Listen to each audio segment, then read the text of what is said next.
This podcast is brought to you by Craft Beer and Brewing magazine for those that love to make and drink great beer. Learn more online or subscribe at beerandbrewing.com or find us on social media at Craft Beer Brew.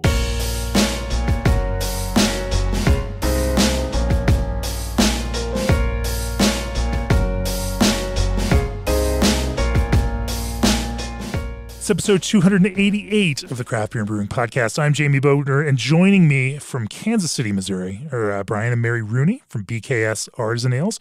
Welcome to the podcast, Mary and Brian. Thanks for having us. Yeah, happy to be here. We've become big fans of the beer that you all have brewed. Of course, everything that you've sent to the magazine has really impressed us. Our judges loved things like your Sure Thing West Coast IPA, gave it a score at 98. Tumble and Tumbleweeds in this last Pale Ale issue that we just did scored a 95. The Rockhill Locust Dark Mild scored a 95 with us. And then, of course, went on to win a gold medal for you at GABF in 2022. And you won a silver medal in 2021 for Clouds, double hazy IPA. You guys have been making some interesting stuff. There's a breakout brewer story in Craft Beer and Brewing magazine that we wrote about you, along with that recipe for Clouds that you all shared with us. Thank you all for that. We've been big fans for a while here, and so I was excited to get to talk through the podcast. We're going to talk about brewing hazy IPA. We're going to talk about brewing things like English-style ales and trying to find ways to make compelling iterations that also capture that kind of personality. Before we do that, for years, G&D Chillers has chilled the beers you love, partnering with 3,000 plus breweries across the country along the way. And they're proud of the cool partnerships they've built over the past 30 years. They know brewing doesn't stop at 5 o'clock, and nor do they. G&D uses quality components, expert craftsmanship, and constant innovation with 24/7 service and support so your brewery will never stop. Remote monitor your chiller for simple and fast access to all the information you need, providing you with the peace of mind your operation is running smoothly. Reach out for a quote today at gdchillers.com or call to discuss your next project. Also, this episode is sponsored by CanCraft. Need aluminum cans, lids, or PackTech can carriers? Design help? Don't know where to start? Thankfully, CanCraft is nearby and ready to deliver your complete packaging solution. Plus, with low minimums and full service support from design through delivery, reaching your brand potential has never been easier. Visit bsgcraftbrewing.com/CanCraft to get started. All right, Brian and Mary, let's talk about you guys. What were what was that moment with craft beer? And I imagine you each have different but similar stories. Where was the aha moment where it clicked for you, and then kind of trace that arc through the idea of starting your own and operating your own brewery in this now pretty crazy world of craft brewery ownership. What's that history look like for you all? For me, it goes way back. To an innocent time in 1995 for craft beer, I think. I went to University of Kansas in 1995, freshman in college there, and that's when I first discovered craft beer. I have this moment that I remember where somebody handed me my first beer. Of course, I was 18 years old. It was Boulevard 10 Penny, and I had never tasted anything like that. I grew up in central Missouri. I was used to Busch Light, Nat Light, that type of stuff. I had never tasted something as full-flavored as that. It was unique. I didn't understand anything about it. And then I think I got a Boulevard Pale Ale right after that. And I thought that tasted very grapefruity. And it just stuck with me for most of my life, like just that impression, the very first time I had it, 18 years old in 1995. And it went beyond that. So as I was in school in Kansas at the time, there was weird liquor laws. You couldn't just go get beer on a Sunday from a liquor store or from a grocery store. So Sundays, we would go into Free State Brewing Company because breweries were allowed to sell beer when the liquor stores and grocery stores were only doing the 3.2 beer. So we would go in there and fill them up with all different types of stuff that Free State would have. And I fell in love with Ad Astra, which was their German alt beer. They still make it today. It's a beer that I still drink and love, and that kind of got me really more into craft beer from that point forward. And so after college, I had moved out to Portland, Oregon with a couple of my friends, and that was like 2000, 2002 that I was living out there. And that's when Deschutes Mirror Pond was like everywhere on draft. I just remember like every place we would go, we would be having Mirror Pond, and there was just that punchy, grapefruity, like the crystal malt character was in there. But I really enjoyed it, and I found something pleasurable about drinking that beer. And then moved to Denver, Colorado after that. That was like 02 to 04. And I started drinking some beers at like Wine Coop. In the early days, Falling Rock Tap House was a place I stopped into, tried a bunch of different stuff there, and just kept expanding like my knowledge and palate around like craft beer. And then I ended up back in Kansas City area for work in like 04. And that's about when I met Mary. Sure. What was it like for you, Mary? Probably a little different path than Brian. Not to go back to my early years, but I grew up in a very rural part of Arkansas that was a dry county. So I was kind of late to the game, I think, in craft beer. I really didn't discover craft beer probably until I moved to Kansas City in 2001 after college. Had a really good friend that worked for, and a roommate that worked for a local craft beer distributor that distributed for Boulevard, and was able to get exposure to a lot of different beers and people and things that I had never been exposed to before on the craft beer side. So we went to a lot of different events and got to try a lot of different styles of beer that I hadn't tried before, and really was intrigued with the industry. And so when I met Brian in 2004, we were both still, I think, early into craft beer, but together we would go to a lot of craft breweries together, started drinking. At the time, Belgian styles were really popular, so really got in. Personally, that's kind of was my intro, I think, to craft beer was, the Saison and sour beers, things like that. In the mid 2000s, having that as an entree into craft beer is a pretty fun one. So then, where'd it go from there? Brian, you homebrewed then, right? Yeah. That didn't start until 2009, and so okay. I think Mary.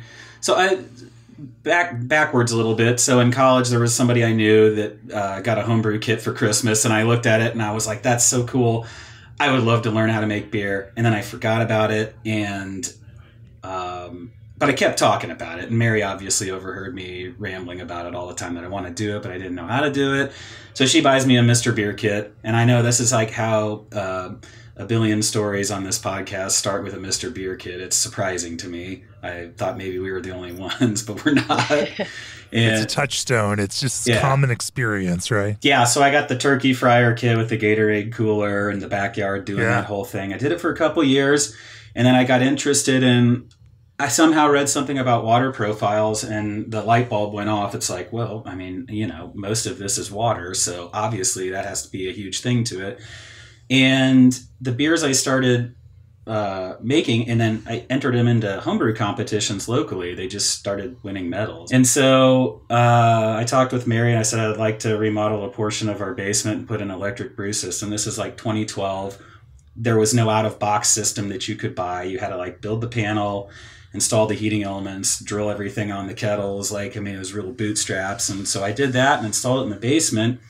And once I started doing that, I was entering national homebrew competition, and we were advancing out of the regionals into the finals. That gave me some confidence around it, that it wasn't just friends or family, that there was actually people that were judges that understood what you're trying to do or picking it out and giving you feedback. And I thought maybe I could do something with this. But at the time, a lot of breweries, there was not a lot of smaller breweries. Everything was very big. And I just couldn't see the jump from home brewer to commercial brewer. And I was very confused about how to do that. I'm not a very good business side of the person. I would say I can't put a business plan together really well, but I have a very creative side to me. And that's kind of where Mary came from. And I just was talking with her. We were on a trip to go see some friends in Oklahoma. And I said, I would really love to do this, and I feel like there's a creative aspect of something that I can do here that I could do really well, but I don't know how to start it. And so then Mary was kind of like the catalyst to get that launched. Yeah. So I think, we had a lot of conversations about the concept of opening a craft brewery. Talked a lot about it. It's like, well, let's put it on paper. Like, is this a concept that can actually work? Looked at what other breweries were doing, especially on the East and West Coast, where I think that concept was, already happening of how do you make a small craft brewery that you sell everything on premise versus going the distribution route, which wasn't really happening in Kansas City at the time. So how do we, take this concept and make it happen? And initially, we really wanted it to be very small, something that we could do ourselves. And at the time, the idea was to both of us still work and just something we did on the side, and just grow it in a way that was very organic. Let's start small, grow as we see opportunity. So we took that business plan and we, fleshed it out. Brian really spent a lot of time once he got going on it, putting the ideas behind it. We did a trip to Northeast up to, visit some breweries in New England, like Treehouse when they were starting out, Hill Farmstead. We didn't get a chance to actually go into Trillium, but they were open at the time. So a lot of that, that newer concept, and I think that was in 2014 that we did that trip, that really helped us kind of flush out the ideas more, like how do we actually do this within Kansas City. Yeah, we had a big hurdle once we got down the business plan that we realized in order to be in this neighborhood in Kansas City, you have to find a manufacturing zone building, and there aren't any. There's tons of beautiful buildings in our neighborhood that are appropriately sized for a brewery with a tasting room, but it was just antiquated laws, and we had to get those changed in order to be in this neighborhood. And so fortunately, Mary had some network connections from her corporate job that she could reach out to, and got connected with our city councilman. And we proposed an ordinance change, and we still are the only brewery in a neighborhood zoned like this, because it's rather difficult still to do it, but we got in and we're able to do the brewery thing here. And I say that, but it's weird. In Kansas City, they allow you to have a brew pub as long as you're serving food, and 60% of your sales are on premise in the form of draft pour. But we were looking at something like, how about 70% in to-go package, with a tasting room, and we want to be here. And it was not understood. And so we spent the better half of a year proposing the idea and trying to punch it through. And then, I think around, Mary, was it 2016, it got passed through? Yeah, so we worked with the city councilman, and the idea was we needed to be in an area that was typically retail. So we need to have a special use permit, and we could, a craft brewery our size, even though we were only initially making 250 barrels a year, couldn't even be in a space like that. So we had to work with our councilman, and they it took many rounds of approvals, and luckily we were able to get it passed where we could be in the existing building we're in. And our landlord helped us a lot too. There were some challenges with the zoning of the actual building. So now breweries, like artisan businesses like craft breweries, butchers, a few others can be in more retail zone spaces. So it's a really cool environment that we were lucky to be able to get that ordinance passed. Yeah, that was so that was kind of the beginning of it. Yeah. So yeah. 2017, and then we got connected with our landlord and had the build out of the space.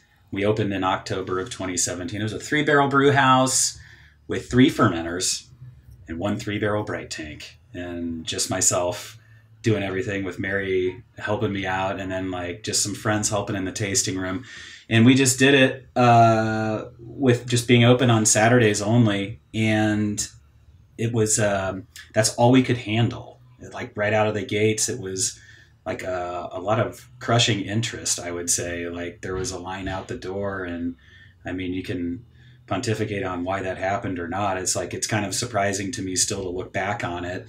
And the years went by, and it just kind of never stopped, mostly. Yeah.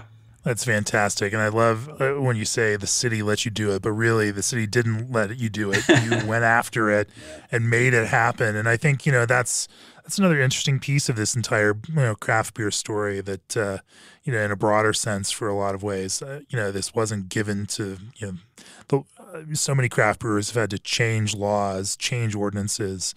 I mean, it's such an interesting story to see, you all having, as a young entrepreneurs, having to not just deal with the normal problems of getting a business up and running, but also change the laws so that you could even Sure. And Missouri and Kansas City is not too bad. We have, there is AB InBev in St. Louis. And so there is some, flexible laws in Missouri overall, but it's hard to change anything because of that too. The laws in Missouri are funny like that. I mean, there's no open container laws. You can drive in a car with open beer. Like, there are some things like that are a little freaky for folks that are not used to that kind of flexibility. Things haven't changed. Places stay open till all hours of the night. Anything there that could be friendly. Sure. Some interesting fun laws nonetheless in the state of Missouri. I want to talk about then, of course, how you started brewing and what the beer program looks like and how you added that element to what you brew. Before we do that, AccuBrew is a new analytical tool unlike anything else on the market that gives brewers like you unprecedented insight into your fermentation process. You can remotely monitor sugar conversion, temperature, and clarity to ensure consistency by quickly detecting out-of-range conditions. The AccuBrew system creates and stores permanent records so you can compare every batch. AccuBrew goes beyond a simple measurement tool. AccuBrew helps you monitor, document, and manage your fermentation process in real time. Also, at ProBrew, they believe that your brewery deserves equipment as unique as the drinks that you craft. That's why their solutions are specifically designed to help you brew your beer, not someone else's. From brewing to fermenting to carbonating and can filling, ProBrew's customizable equipment empowers breweries to expand operations at their own pace. For more information, visit www.probrew.com or email contactus@probrew.com to learn exactly how they can take your operations to the next level. ProBrew, brew your beer. And if you hear Old Orchard mentioned in the brewing community, don't be surprised. The flavored craft juice concentrate blends from Old Orchard have shipped to over 46 states. Their new brewing customers often mention discovering Old Orchard through the word-of-mouth recommendation of another brewer. To join the core of Old Orchard's brewing community, learn more at oldorchard.com/brewer. So you have this idea, this nascent idea to start a small 3-barrel brew house, and only open on the weekends, which, I mean, honestly, that crazy little strategy worked for Treehouse. And so there is something weird about that, even though it's a horribly inefficient way to actually make beer, actually do enough volume to actually, justify the labor and to actually be able to pay yourself something. I mean, I can only imagine. Thankfully, Mary was there who to help pay those bills. Yeah. I assume that's how it worked in that time. Yeah. And still does. And still does. There you go. Yeah. A horribly inefficient way to actually run a business, but something that you also learn a lot from brewing all the time and going through that process. Talk to me about the beer program that you developed, how you decided to focus, what you decided to make, why you decided to make it, and how you've gone about, making those beers your own. Sure. Yeah. So, I mean, we're covering like a span of I guess we're into our 6th year now, and 6 years is a lifetime in craft beer. I feel like for every 5 years, it's 10 years for the normal world, right? It's like trends change, sentiments and consideration for like why people want to come visit your brewery change like overnight. It's been really interesting to see all that type of stuff happen. But like today, so we have a 7-barrel brew house. We have 19 fermenters in our brewery that range in size from 5-barrel to 10-barrel. We have 5 bright tanks. We have 2 lagering bright tanks that are with all of that. And so we'll do just under like 1,200 barrels this year. And that's as much as we can do out of this space. And that came from a place of what I said earlier, where we're doing 250 barrels on a 3-barrel system. And fortunately, I've got 3 full-time folks working with me in the back: Alex Moss, Aaron Luchart, and Aaron Ruth. good friends of mine that are making it all work and doing great stuff back there. And so it takes a lot of people to make all of that happen on a small scale like this. It's a ton of beer to manage. And so we didn't start out with the idea that we were going to do, at any given time, we might have 19 different beers in our fermenters, if you can think of it that way.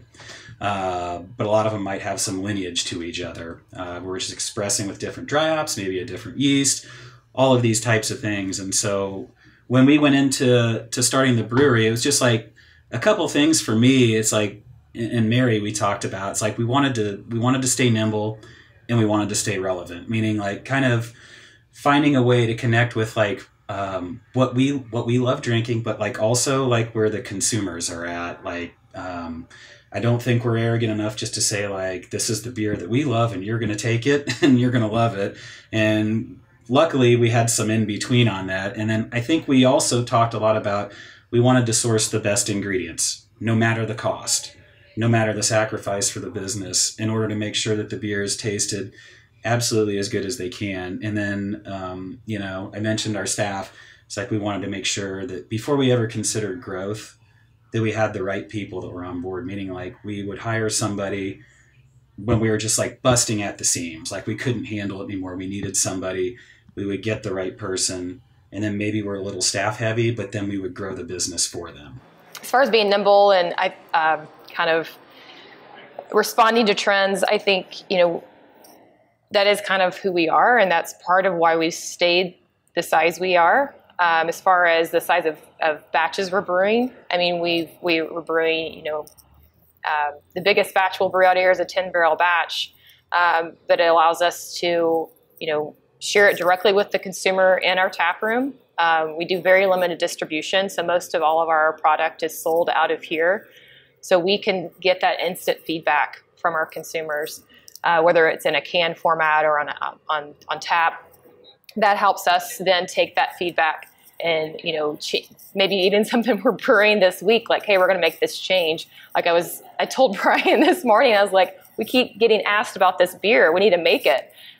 So we just put it on the schedule for next week. We can change things so quickly that helps us respond to what consumers want, whether it be a trend or maybe seasonality changes, something we want to try. Maybe it's a style of beer we never made before.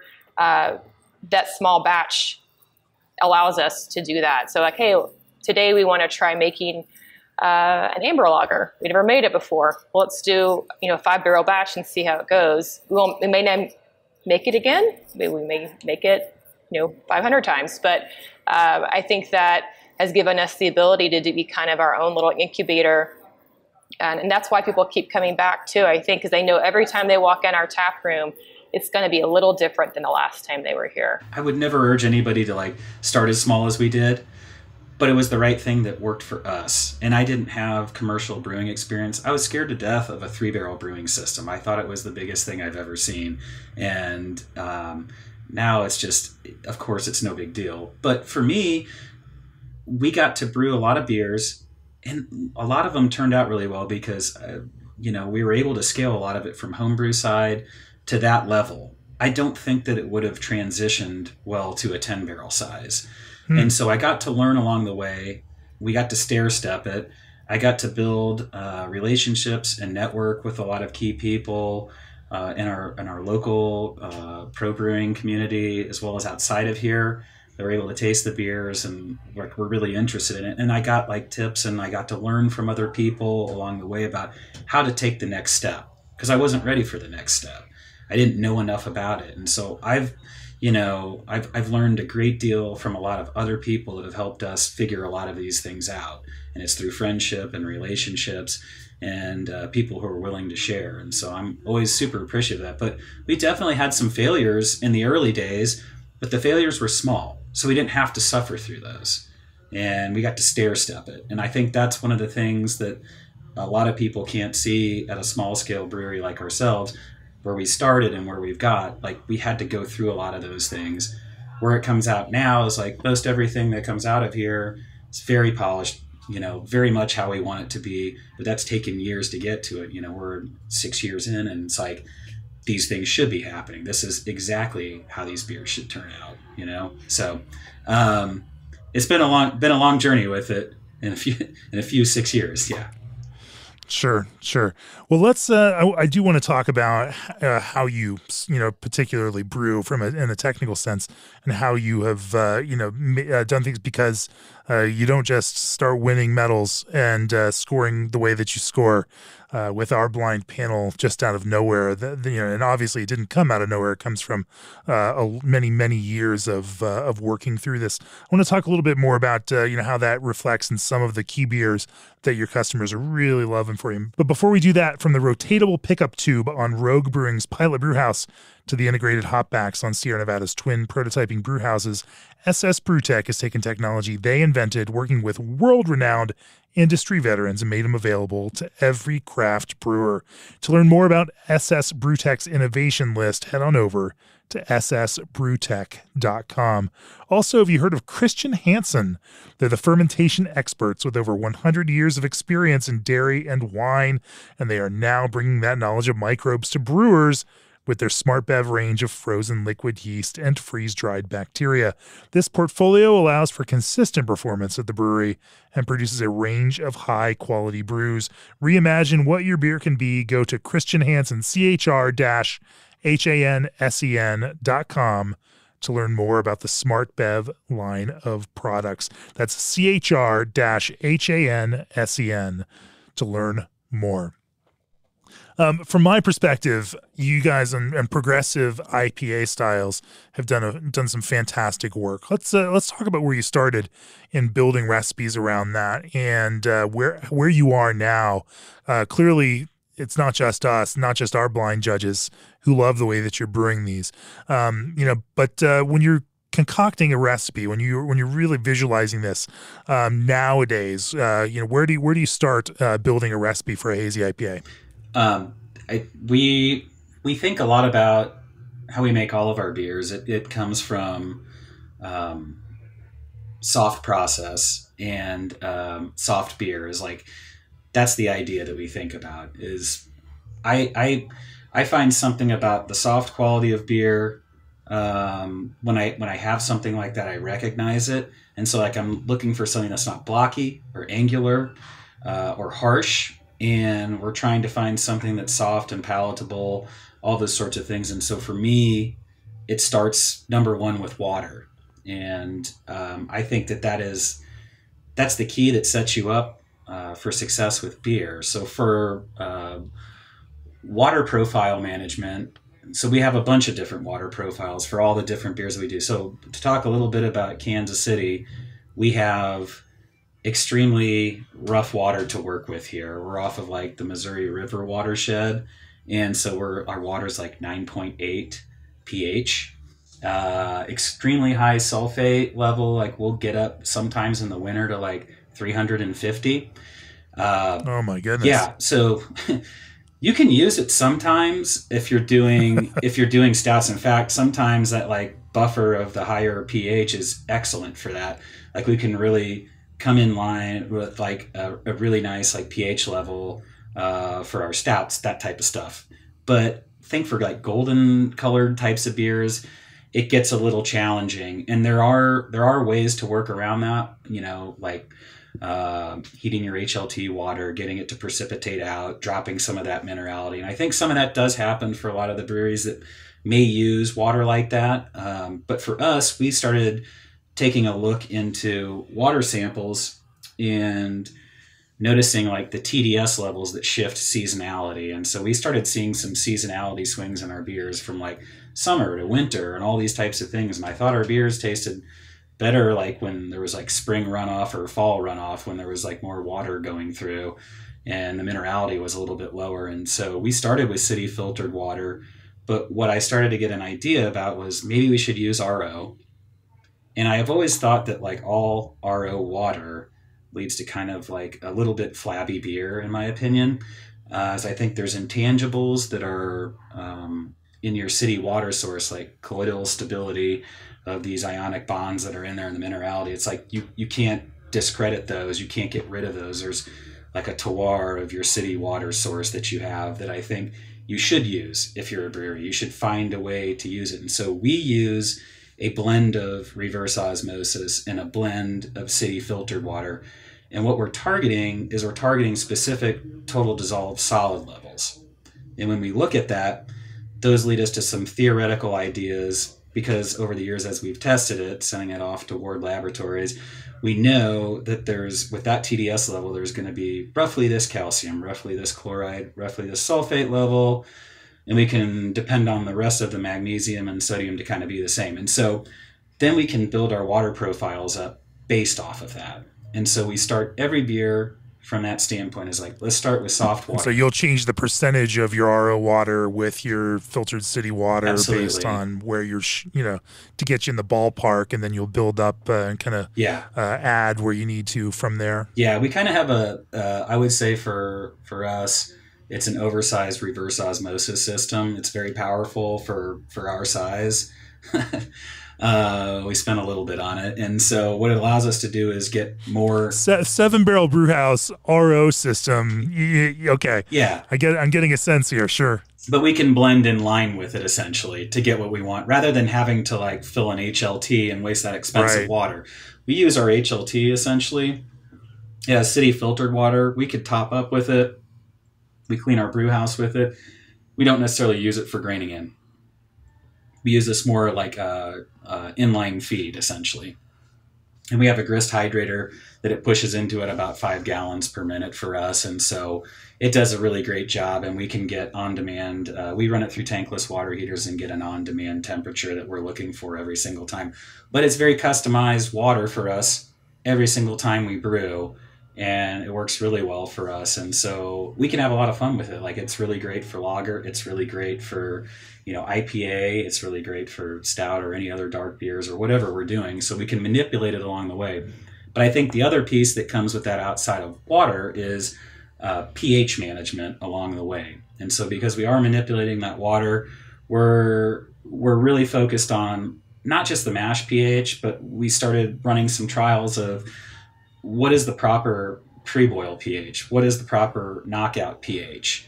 And I think we do, from what people I've talked with, I think we do a lot of things a little bit different from that standpoint.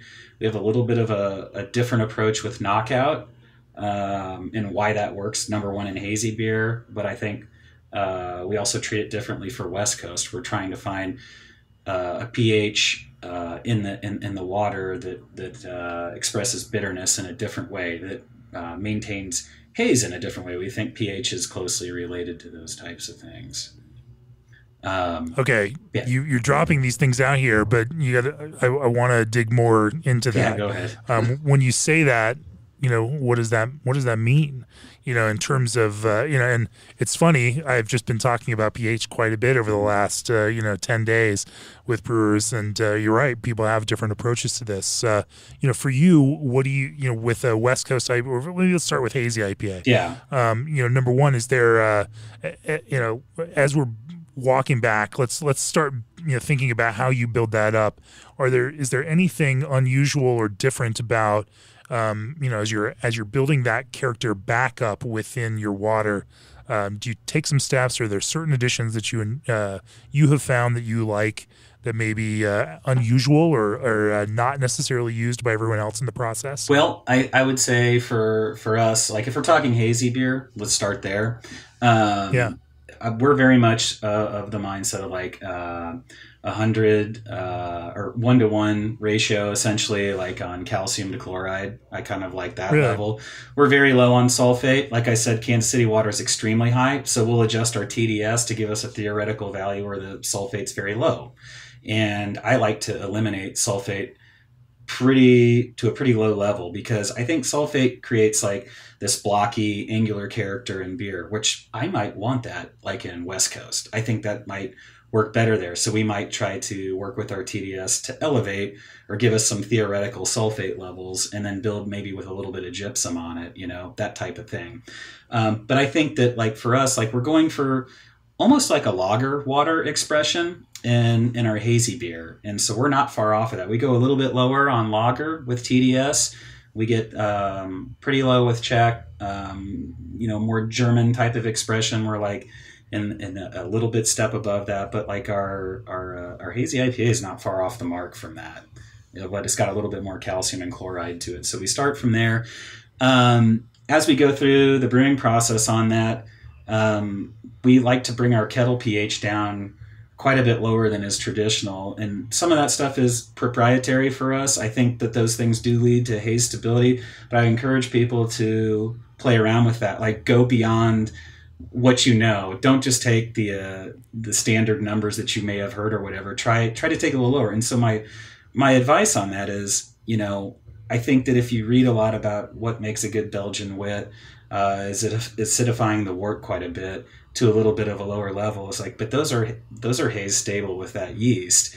And so we started taking a page from like Belgian brewing to look at like, well, wouldn't that work for like what we're trying to do with our English yeast essentially? And then we found it to be true. But the other nice thing that I think happens with a lower kettle pH, specifically in the whirlpool, is that we get like a softer bitterness. And those beers are all about softness.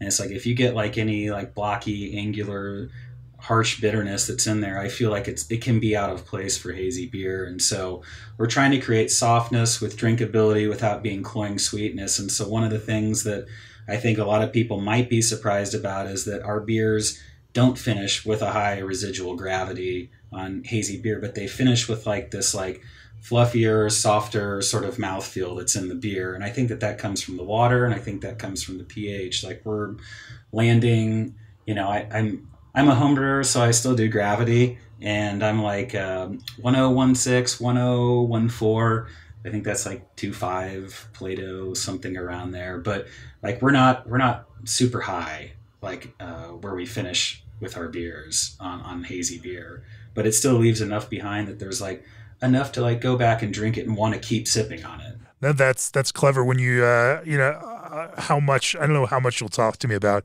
pH here, but certainly when you dry hop, you're throwing pH back into the beer, and so your finished beer may come back from that. Yeah.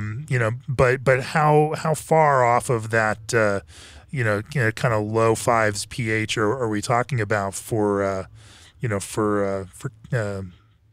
mash and kettle pH? We dip under it for sure. I'll say that. And I think you should listen.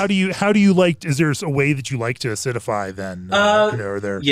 We use lactic acid right now, but we've been having an ongoing discussion about using sour wort, like maybe Weirman, like it has a more elegant sort of thing to it. And of course I listened to the West Coast IPA panel podcast yesterday, and they're talking about phosphoric acid. So I'm like, maybe we need to get a hold of some phosphoric acid. I don't know. There you go. Obviously, you know what I was thinking about when I'm asking that question, because we had we haven't necessarily tasted the lactic acid that we use on the hot side, and we definitely don't dose on the cold side with it. We make sure that our finishing fermentation on the cold side, we see our IPAs are always like 4.3, 4.4 range, and then we're dry hopping, and we don't see it get above 4.5. And we do watch that. We've had beer get up to 4.6 or 4.7, and I personally don't know if it makes a huge difference in aroma and flavor. I think maybe from shelf stability.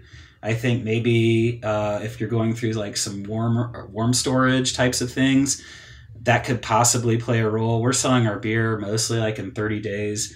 But we intentionally thought about that. Like when we saw some of the pH spike, like we got into heavier and heavier dry hopping, and we're like, let's get it down a little bit, because we do know that there's some important aspects of like, you just have this more crisp character that I think starts to happen at 4.5 literally versus 4.6 in my opinion. And that's just from our observations. That's our beer. I can't say that for everybody. pH is a logarithmic scale, and so in that sense, there's a huge difference between 4.6 and 4.5. And so you mentioned that pH impacts the kind of perception of bitterness that ends up in those beers, and then adds to a softer perception. This is a subject that, whether it's lager or IPA, we've been talking about ad nauseum, but I don't think I can talk about it enough, because I think this is one of those key subjects that separates beer from 10 years ago from beer today, that this ability to especially change the kind of quality of bitterness, it's still there. And it's still doing what it needs to do within the balance of beers. But the way that it presents now is so much more pleasant, palatable than it may have been in these IPAs 10 years ago. And that is why, people today will say, well, I can drink IPAs now and I never used to like them. That's right. They're different now.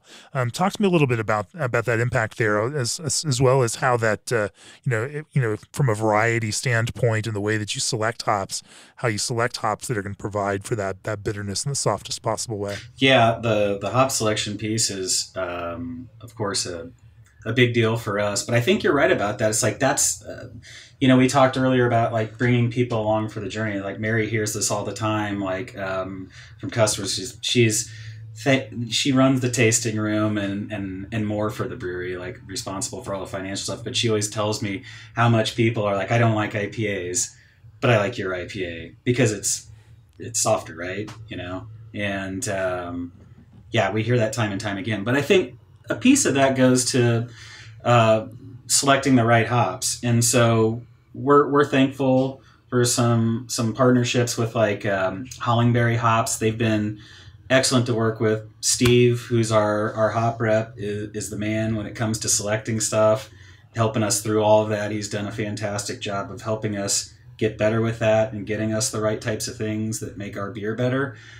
We use Crosby also, and then we exclusively use Freestyle hops for all of our New Zealand. We've been with Freestyle for, I think, right before pandemic. Like we jumped on with them for contracts early on, and so that's something we've done early on. Like Mary and I talked about that early on. Like Mary even talked about like getting hop contracts is key to our business. Even at your size. I think so. I think it helps us be able to control a little bit more of which hops we're able to get access to. If we were just going off spot, it leaves a little bit up to, just chance of what you're going to get. So with the contracting process, Hollandberry actually sends us samples that we can pick different lots and decide what we're getting and what we think will fit best with our beers. So I know Brian's kind of our hop master, but he can, smell something, feel it, and know that this will be great in one of our hazy beers, or this will be best in our West Coast style. So we really kind of change maybe even the lots we select based on the style of beers we're trying to use them in. If we didn't have that option with the contracts, I don't know that we would have as much control over our end product. Yeah, we definitely wouldn't. So for us, one of the things that we look at is we're very strapped for time here, and I don't have time to go out to Yakima. I aspire to do that one of these days and be able to be out there and just see the process. That would be an awesome thing. But one of the things that we've done, I'd say a little bit differently, is we've kept very good notes about certain varieties and the hop oil content of those varieties and what we're looking for. So we always ask for the certificate of authenticity from the hop brokers or the farm that we're working with, and I pour over that type of stuff. And I really remember what was in that one that I really liked. Because I think there's something to like a pelletized format of a hop versus like what you're seeing from like rubbing from the bale, because that's a core sample, and it's just a sample of like this thing that's going to be around thousands and thousands and thousands of pounds of other things where there's going to be maybe some variation. And so your pelletized end product changes a little bit, both from, blending of all of that, but then also from the pelletizing process. We've seen that bale. Yeah, sure. The addition of heat through that. Yeah. Absolutely. Like we've seen some changes in alpha acid as well as total oil and some of the oil content of some of those specific oils that I like to see in the hops. And so we've kept very good notes over that, I'd say over the last 4 years, and it's helped us to make better selections. And so a small brewery like us, like we have to be a little more savvy about that. I can't be out there. I can't talk to the farmers, but I can keep detailed records, and I can kind of learn to know what we're looking for in the rub and the smell in a pelletized format. And then we have walk-in cooler space where we can bring in a significant amount of it. When we find one we like, we're on it immediately. We bring in a big chunk of it.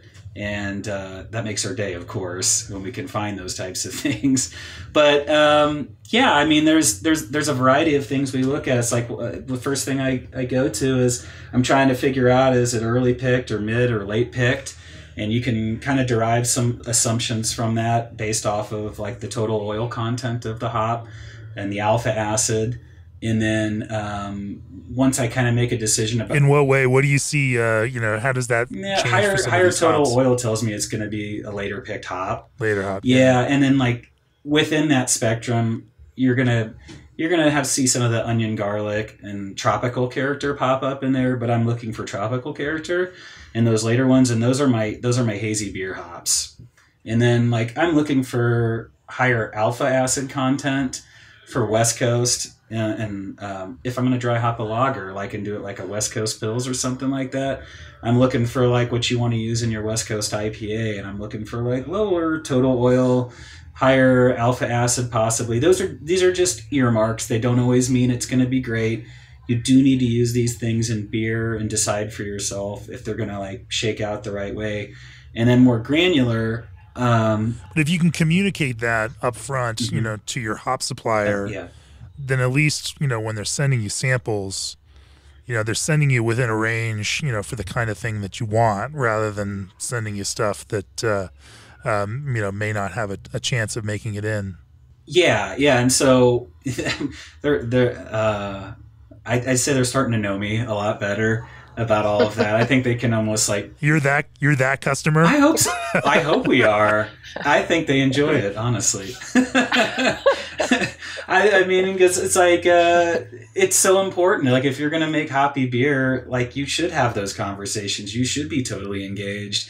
Like, you should care a lot about it. And, and it's like, it's never like a contentious conversation about it. It's always just kind of a fun thing. It's like listening and learning, and there's lots of exchanges on all that, from brewer to broker or the farm or whatever. There's lots of great stuff to learn. And one of the things I've learned over the years is just to shut up and listen, because there's a lot of people with a lot more information than I have, and they're willing to share it with you if you just like pipe down and hear it, and like why these things might be good or how you should possibly use it. But yeah, I try to, one of the first landmarks I look at on hops is like farnesene. I don't like that in hops. It's like the woody sort of character, but it doesn't always mean it's going to be bad. We've been surprised by it a few times where I see some more elevated levels, and I don't really want to try it because I don't like woody character. It leads to like astringency in hoppy beer.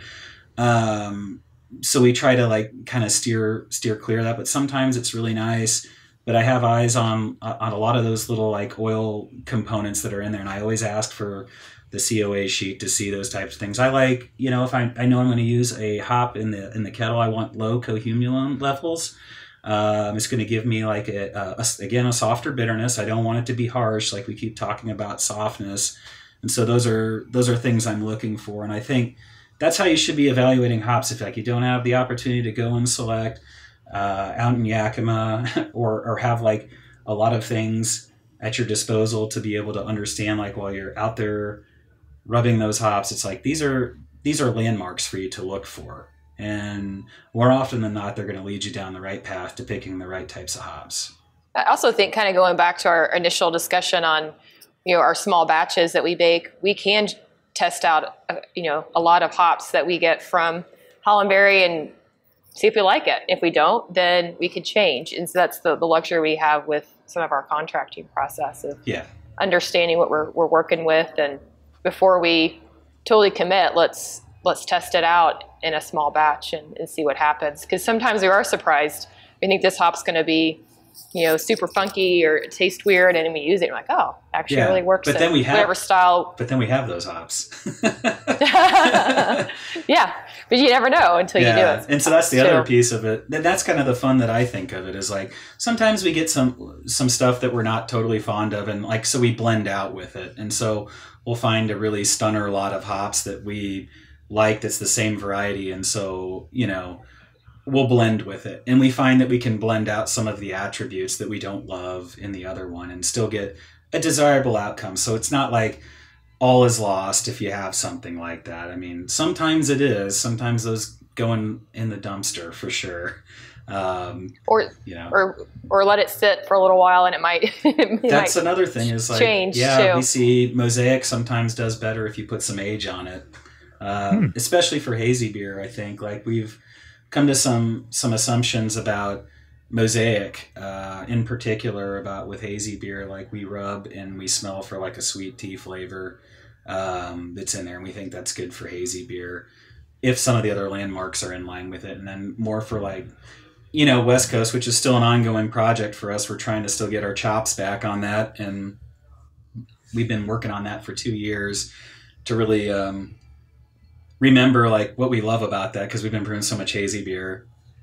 And I think like more of like a dank sort of spicy berry character is like what we're looking for in that, but I don't necessarily want to introduce that into like hazy beer.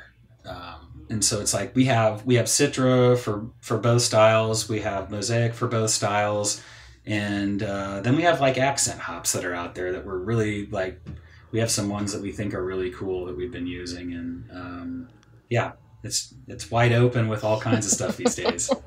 I want to come back and talk about some of those hop blends, because obviously you've been putting a lot of thought into this, and even at the small scale are highly involved. But let's talk about some of that hot side. First that kind of hot side with a hazy IPA and what that looks like for you. How do you balance those things, especially now with the kind of growth in thiol focus and our understanding that earlier, mash hopping can produce a lot of those precursors.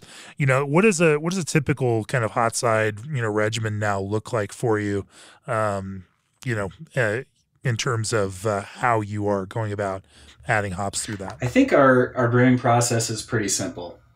I say that, but it's, maybe it's not, but to me, it seems really simple. Like we're not trying to overcomplicate the process.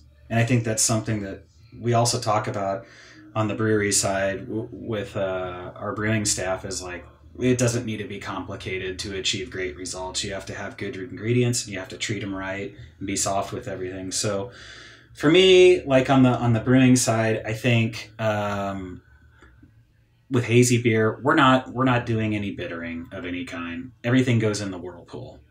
And I think that we can stand up the whirlpool with significant enough additions at the pH level that we're doing to extract aroma character from the hops that we want to stand out in the blend of whatever we're doing, and then also kind of peek through with the dry hopping. But recently, we've been using, of course, in the last 2 years, we've been doing a lot more incognito in the kettle, salvo, and then and then also moving these to like some of the new methods with it, where you're cooling in with hot wort and then pitching some of that into the fermenter and then cooling the fermenter down and then fermenting with it. And we really love the results on that. But I would say for us, with the type of beer we're trying to do with how we dry hop things, I don't know that we like it, that dry dip concept on the pale ale and IPA side, so much as we like it in bigger, bolder beers like double IPA. We think there you get some extra character kick with it. You're using more malt. There's some more body to it. That stuff kind of like punches through and really like has like this just overwhelming like out of bag character that comes through. I feel like in lower ABV beers, it can start to become like a little too much, and we're looking for complexity and not overwhelming sort of like hop character. Like we still want to have some drinkability there, if that makes sense. Sure.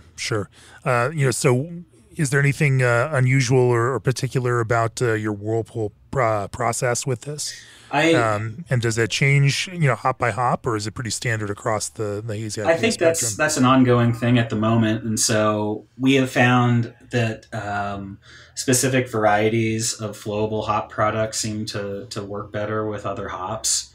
So like our philosophy on hazy beer is like Citra has to be in there always. So Citra in the whirlpool, we use that quite a bit, but we've been experimenting with like what sort of flowable hop product works well with that in the whirlpool. And so we've messed around with a lot of the incognito products. I mean, Mosaic is a perfect complement to that. The GABF beer for clouds that we submitted, we did use Mosaic Incognito in the whirlpool with that. And I think there is just a nice little bump that it gets from an addition of Mosaic Incognito that blends with the Citra that's in the whirlpool, but then also complements all the other attributes of the dry hop, which in that dry hop, it's Citra, it's El Dorado, it's Simcoe, and it's Mosaic also again in the dry hop there. But it's kind of thinking through all these things. You can't just take these advanced hop products and just say, I'm going to use this and it's going to be great, because there are clashy concepts that are within all of those. And so we found like your Citra, your Mosaic goes good with like El Dorado. If you're going to use El Dorado flowable hop products, either from like Salvo or from Incognito, go for it. But it's like more West Coast expressions. If we're going to use that, it's like I might lean more into Mosaic. I like the Centennial stuff there, Chinook, things that get a little more classic. We're still doing a lot of trials on that, but it's all about hop blend and thinking about the end results. Like, think about where you want to be before you're getting into those types of things. Would you say that not everything works? What was something that didn't work that you learned from? Oh, yeah. I think like I don't like Columbus or Chinook like in hazy beer. Like if it's a flowable hop product, I don't think it's a really good thing there. I think you get this like grassier sort of thing that's there that maybe works better like in a classic like pale ale or something like that, which by the way, we have used like Cascade and like classic pale ale representations. Like we've just started getting back into doing some of those and we love how that works. Cascade, sure. Yeah, it's coming back. Cascade, yeah, it will never die. Citra is the Cascade of our generation, though. It truly is. It is, yeah. And if you look at the amount that's being grown, I think the numbers definitely bear that out. Yeah. Citra is clearly the most important hop that's maybe ever been grown. Yeah. Someone will definitely want to argue with me about that, but at least at this time, we'll call it that. Anything particular about your whirlpool in terms of temperature? Do you adjust temperature for that? And what is that kind of? Do you long, short? Yeah, are there any peculiars to that? We're doing like one of the things that we'll do is we'll add the flowable hop products in during the whirlpool, and then we'll add hops in after it, and basically that's just like taking down the oils into there, because Alex, who is brewing a lot of the wort here, he does like 80% of it now. Is like, I don't brew as much as I used to. They stick me on the packaging line. I'm so thankful for that. Thank you guys. No, I'm not. But yeah, packaging is nobody's fun thing to do. But yeah, he brews most of the beer, and he noticed that just how like the oil just stands up on the top, and it was his idea to just start sprinkling hops in slowly during the whirlpool, and it sort of takes it down into solution, and we started getting better absorption through that. We don't, cool our wort down or do like a hop stand or any of that type of stuff. We're just like knockout, go in, spin it. I think we're a small enough batch. As we start to spin it, it starts to drop in temperature. We're looking at like 15 minutes whirlpool. Then we do like a 20-minute rest to let everything settle out. And we have a nice boil kettle that has like some hop shields in there that keep everything from going through the port that we're pulling into the heat exchanger with, so we don't get a lot of that stuff coming through. And yeah, it's just a nice little process we have there with it. And cooling in on like hazy beer at like 67 degrees. I think, we use Conan yeast for all of our hazy beer. I think we have like one that maybe uses 1318, like Yeast variant of some sort, maybe London Ale 3 lineage or something like that. But most of our stuff is Conan from Bootleg Biology. And I love their yeast. I think their Conan strain is significantly more complex than some of the other ones that I've used, and we've tried a lot of them. I think that where they grew theirs up from is something to pay attention to, which I can't reveal too much about all of that stuff, but I will say it's pretty special. It comes from a very special source. And I think that one emits some like stone fruit, peachy characters, and it also attenuates a bit more than some of the other ones that I've worked with. I like it. It's great for harvesting. I've heard so many stories that a lot of people who use Conan, they say it doesn't like harvest really well. It's so awesome for us. Like we're able to do that pretty easily with that yeast, that particular one. So we use that, and then we start at 67 degrees, and then we drive the temperature probably to a surprisingly high level. And we learned that just through observational sensory stuff, where we kept taking it higher and higher with fermentation temperature to see what we could coax out of it. And I will say that piece is definitely a proprietary thing for us, as there's a number you can go too far with. But I would tell you is challenge the level of what you can take Conan to. It's definitely one of those yeasts that likes to be beat up. I think in a lot of ways you can treat it like Hefeweizen. It likes to be a little underpitched. And then I think it likes to be a little warmer fermented than you might conventionally think of. And I think that works well. So you're over 72 then? Yes. I mean, a lot over? Depends what you mean by a lot. I would say experiment beyond that. How intensely should someone experiment beyond that? It's not quake yeast. I wouldn't say that. Okay. But I think that like that's part of the fun of like you just let it free rise out there. Then we do like we're at 67 when we cool in, and then we hit our set temp and then let it free rise to it, and it loves it. It does such a good job at that temperature. But I think that's another thing that with yeast in general is we give our yeast plenty of time to do what it needs to do, and we've baked that into our business model is like giving yeast time to clean up and do all the right things and drop out of suspension. And so we give it like almost 10 days total to drop out before we're even dry hopping it. So we're terminal when we dry hop. We tried active dry hopping and the biotransformation thing. For us, for our beer, we didn't feel like it added any tangible piece that we liked about it, or maybe even churned the hops up too much. Didn't fit with our soft process that we're trying to do with our beer. So we are more along the lines of like, let's get it terminal and let's dry hop. We break it into two phases. Do the first dry hop, and then we do the second one. Second dry hop, we come in the third day. We bump the temperature down to 60 degrees, give it a soft crash. We see some hop creep like on day one of dry hop. Maybe it continues into day two, but it's done by the time we get to day three when it's at 60 degrees. And then we'll bung it at that point.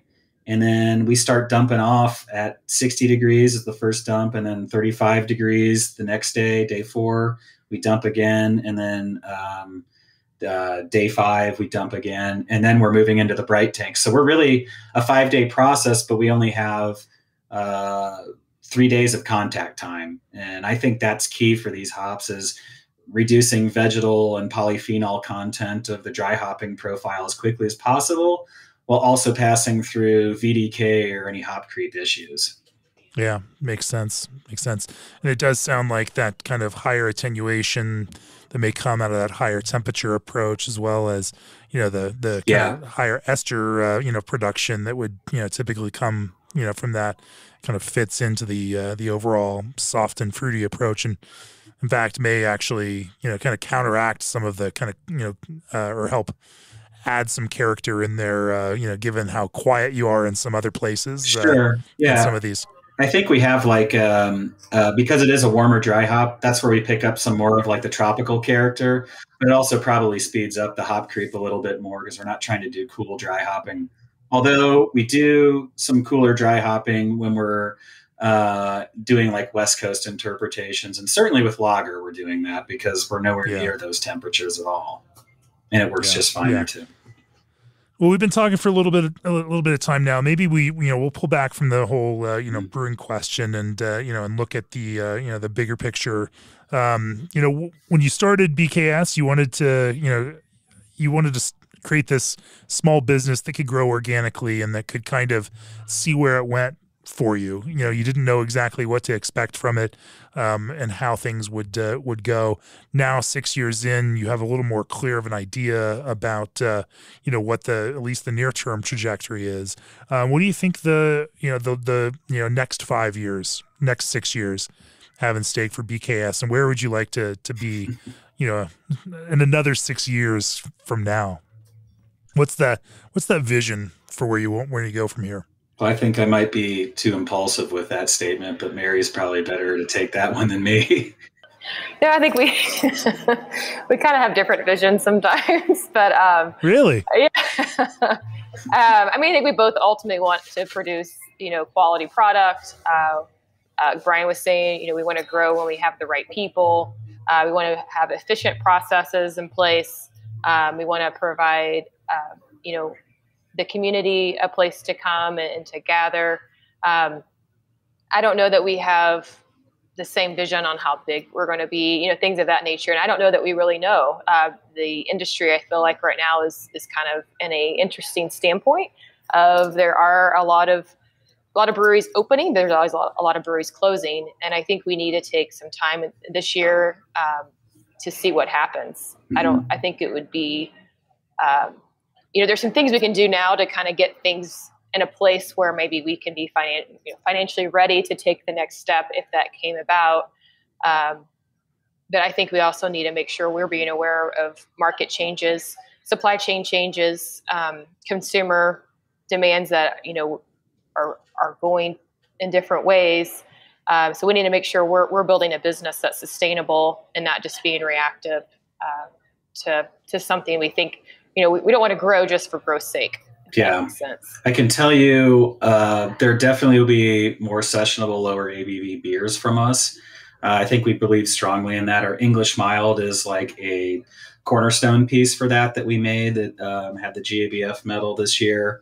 And we're kind of excited to do more of that. And we see consumer trends shifting a little more towards that, maybe like Hazy Pale Ale or West Coast Pale Ale along with it. But we're also extremely excited about the lager program that we do. It's under a side brand called Pivo Project.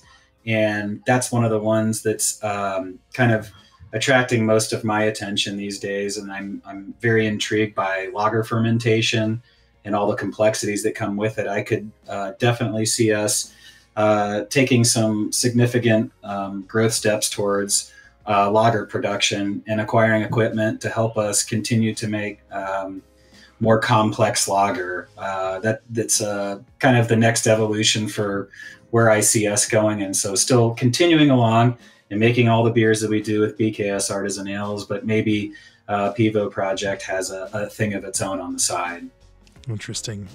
Well, that sounds like a great place to bring this to a close. G&D Chillers has partnered with 3,000 plus breweries around the country and offers 24/7 service and support. CanCraft is nearby and ready to deliver your complete packaging solution. AccuBrew gives brewers like you unprecedented insight into your fermentation process. ProBrew solutions are specifically designed to help you brew your beer. Flavored craft juice concentrate blends from Old Orchard have shipped over 46 states. SS Brewtech has taken tech they invented working with industry vets and made it available to every craft brewer. And Christian Hansen's Smart Bev range of frozen liquid yeast and freeze-dried bacteria are the product of over 100 years of experience. Of course, if you've enjoyed this podcast and all the others, go to beerandbrewing.com, click on that subscribe button, and if you are a subscriber to Craft Beer and Brewing, you'll have access to the recipe from BKS for Clouds. It's out there. It's on the website, but you do have to be a subscriber to access that content. If you want to make your own iteration of their silver medal winning double IPA, Hazy double IPA, you can try your own hand at it. Although, who knows where your recipe has changed since then? Maybe we'll have to think about an update somewhere here. We'll cross that bridge when we come to it. Anyway, go to beerandbrewing.com, click on that subscribe button, support us. Mary, Brian, if people want to learn more about BKS or sample your beers, where do they find you all?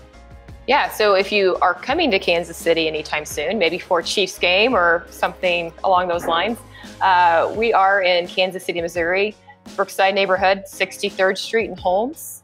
Come on by. We're open 7 days a week. And then online, you can find us at bksartisanales.com. We're also on Instagram, Facebook, and Twitter at BKS Artisan Ales. Well, I appreciate you all both joining me for this podcast. It's been great talking to you, and I look forward to trying some more beers from you soon. Cheers. Thank you. Thanks, Jamie.